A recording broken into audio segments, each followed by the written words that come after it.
Dear students, this is Dheeraj. You all are welcome in English with Genius. प्यारे बच्चों, जैसा कि आप जानते हो कि मैं आपके लिए खास तौर पर एसएससी सीजीएल जो एग्ज़ाम आ रहा है उसके लिए मैं क्वेश्चन पढ़ाता हूँ और मैं आपको एक्सप्लेन करता हूँ और मैं आपको एक सजेशन देता हूँ कि इन सभी रूल्स को जो मैं बताऊँ क्लासरूम में इस वीडियो में उस रूल्स को अपनी कॉपी में लिख लें, क्योंकि वो रूल बहुत फ़ायदेमंद होंगे और ये सभी प्रीवियस ईयर के क्वेश्चन हैं। तो प्रीवियस ईयर क्वेश्चंस को यदि आप हमेशा ध्यान में रखेंगे तो आज नहीं तो कल आपका जॉब फिक्स है। और मुझे पता है कि इंग्लिश में आपको प्रॉब्लम होता है ना।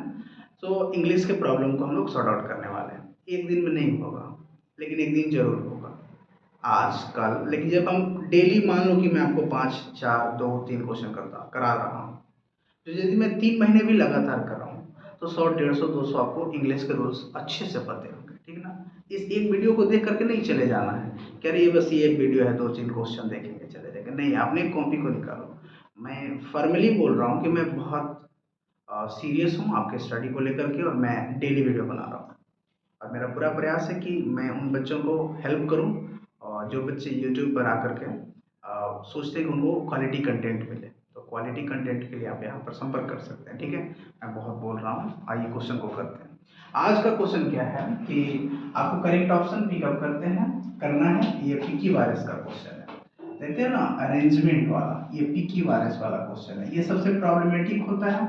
एक क्वेश्चन आता है या कभी 2 क्वेश्चन आते हैं, इससे ज़्यादा तो आता नहीं है। तो पिकी वायरस को कैसे बनाएं? बच्चे बस तुक्का लगा करके सोचते हैं कि बन जाएगा, लेकिन कैसे बनाएं? वक्त लगेगा। एक वीडियोस में मैं एकदम धड़ाक से खत्म सब नहीं होगा, प्रैक्टिस करना पड़ता है उसके लिए, ठीक है। आइए क्वेश्चन को करते हैं।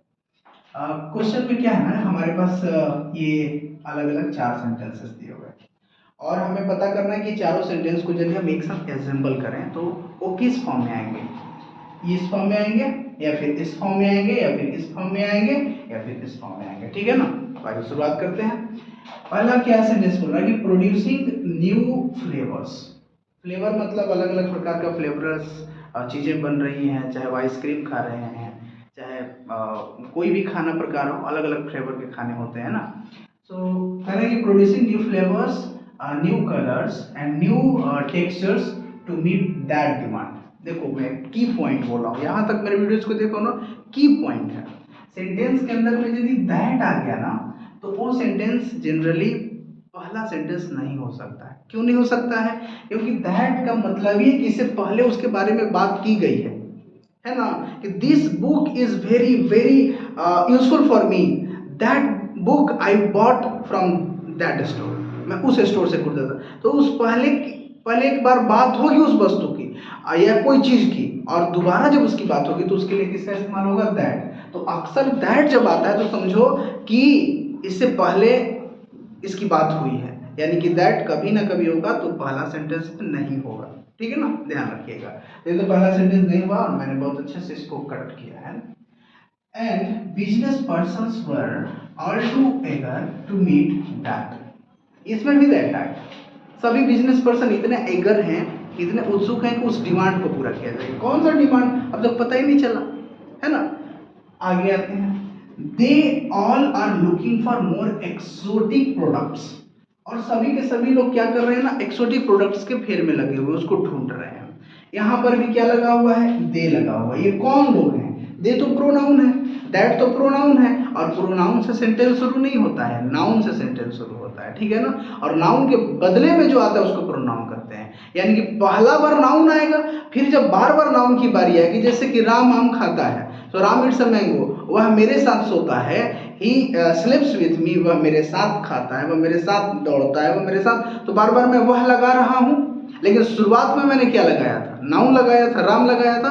तो अक्सर याद रखना कि प्रोनाउन से सेंटेंस पहला शुरू नहीं होगा, ध्यान रखना यदि इस प्रकार का, क्योंकि एक पैसेज टाइप का होता है, ठीक है ना। तो ये भी नहीं। अब आ जाओ, as Italians now have more disposable income. Disposable का मतलब होता है बढ़ाने वाला, इनकम को आगे बढ़ाने वाला, इनकम के सोर्सेस को बड़ा करने वाला, उसको बोलते हैं डिस्पोजेबल, मतलब बहुत सारा इनकम का सोर्स होना, ठीक है ना। तो जैसा कि इटालियंस के पास आज बहुत सारे इनकम के सोर्स हैं, तो यहाँ से सेंटेंस शुरू हो सकता है कि नहीं। कोई भी आता है बड़ा आदमी शुद्ध, जैसा कि हम लोग जानते हैं कि हम लोग यहाँ क्यों उपस्थित हुए हैं। तो जैसा कि यहाँ से सेंटेंस शुरू हो सकता है प्यारे बच्चों, तो हमारा सेंटेंस यहाँ से शुरू हो सकता है, डी से सेंटेंस हमारा शुरू हो जाएगा। As Italians now have more disposable products, ऐसा कि इटालियंस के पास बहुत सारे डिस्पोजेबल इनकम है। उसके बाद आगे हमारा क्या होना चाहिए, उसके बाद हमारे पास 3 ऑप्शन है। अब यदि हम बात करें कि फिर से एक बार इसको पढ़ा जाए कि producing new flavours, new colours and new textures to meet that demand and business persons were all too eager to meet that by they are looking for more exotic products. तो मुझे ऐसा लगता है, थोड़ा सा आप भी ध्यान में लगाएंगे तो ऐसा है कि उसके बाद लगेगा कि they are looking for more exotic. इनके पास तो इनकम के जो सोर्स है ये है, लेकिन अभी और ये क्या कर रहे हैं ना, खोजबीन कर रहे हैं इसके लिए एक्सोटिक प्रोडक्ट्स के बारे में। किसकी खोज कर रहे हैं? Exotic products. एक्सोटिक मतलब विदेशी सामानों के बारे में अभी और खोज कर रहे हैं। एंड और business person were all too eager to meet that, और बिजनेस पर्सन जो है वो बहुत सारा उत्सुक है ताकि उस डिमांड को क्या किया जा सके, मीट कराया जा सके, पूरा कराया जा सके। कैसे पूरा कराएंगे? दैट बाय, याद रखना एक बात याद रखना, ध्यान से देखना कि जब भी कभी प्रीपोजिशन आ जाएगा ना, प्रीपोजिशन, तो प्रीपोजिशन के बाद हमेशा V1 प्लस ing का फॉर्म होगा। तो देखो यहाँ से कॉम्बिनेशन मिल रहा है ना, बाय प्रोड्यूसिंग न्यू फ्लेवर, और वो कैसे डिमांड को पूरा करेंगे? तो न्यू फ्लेवर्स को प्रोड्यूस करेंगे, न्यू कलर्स को प्रोड्यूस करेंगे, नए टेक्सचर्स को प्रोड्यूस करेंगे ताकि वह उस डिमांड को पूरा कर सके जो डिमांड मार्केट में बड़ा हो रहा है ना। तो ध्यान से इस बात को, मैंने बहुत सारा लिंकिंग वर्ड पढ़ा दिया आपको इस चीज में कि जब कभी भी यहाँ पर देखो प्रीपोजिशन है तो प्रीपोजिशन के बाद B4 आना चाहिए। तो यहाँ से डायरेक्ट लिंक कर रहा है कि A के बाद B के बाद क्या होना चाहिए? A होना चाहिए। तो हमारा कौन कौन था? सबसे पहले हमारा D था। उसके बाद पता हुआ कि ये लोग अभी और एक्सोटिक प्रोडक्ट्स के बारे में खोजबीन कर रहे हैं। उसके बाद इनके पास ऐसे बिजनेसमैन लोग हैं जो इतने ईगर हैं कि उस डिमांड को पूरा करने के लिए बहुत उत्सुक हैं। कैसे डिमांड को पूरा करेंगे? तो ये नए नए चीज़ों को प्रोड्यूस करके। तो बहुत अच्छे से क्लियरिटी आ गई है। तो सबसे पहले हमारा डी है, फिर सी है, तो फर्स्ट नंबर में डी, सेकेंड नंबर में सी, और थर्ड नंबर में आपका होगा बी, और फोर्थ नंबर में आपका होगा ए। इस तरह से होगा 1, तो हमारा हो जाएगा डी सी बी ए। हमारा आंसर कौन हो जाएगा प्यारे बच्चों? बी नंबर यहाँ पर है, डी सी बी ए। उम्मीद करते हैं कि आपको ये पिकी वायरस थोड़ा बहुत समझ में आया होगा। मैं जान रहा हूँ कि 100% जल्दी समझ में नहीं आएगा, क्योंकि आपके पास पहले से थोड़ा सा कुछ होना चाहिए, पहले से कुछ होना चाहिए। तो मैं बिगिनर्स के लिए भी पिकी वायरस लाने का प्रयास करूंगा। ये तो CGL का क्वेश्चन था जो कि पूछा गया था पहले एग्जाम में, उस प्रकार के क्वेश्चंस को मैंने यहाँ पर कराया है। लेकिन मैंने 2-3 चीज़ जो बताया उसको आप नोट कर लीजिएगा। जैसे दैट शुरुआत में नहीं होता, पहले सेंटेंस में कभी नहीं होगा। दे से सेंटेंस, कोई भी प्रोनाउन है यानी कि उसके लिए नाउन पहले आया हुआ है, ठीक है ना। वो वाला बात हो गया प्रीपोजिशन, उसके बाद B4 लगेगा। तो कितना आसान हो गया था, और उसको यदि आप हिंदी वाइज में कर लेंगे तो बहुत अच्छा हो जाएगा, है कि नहीं।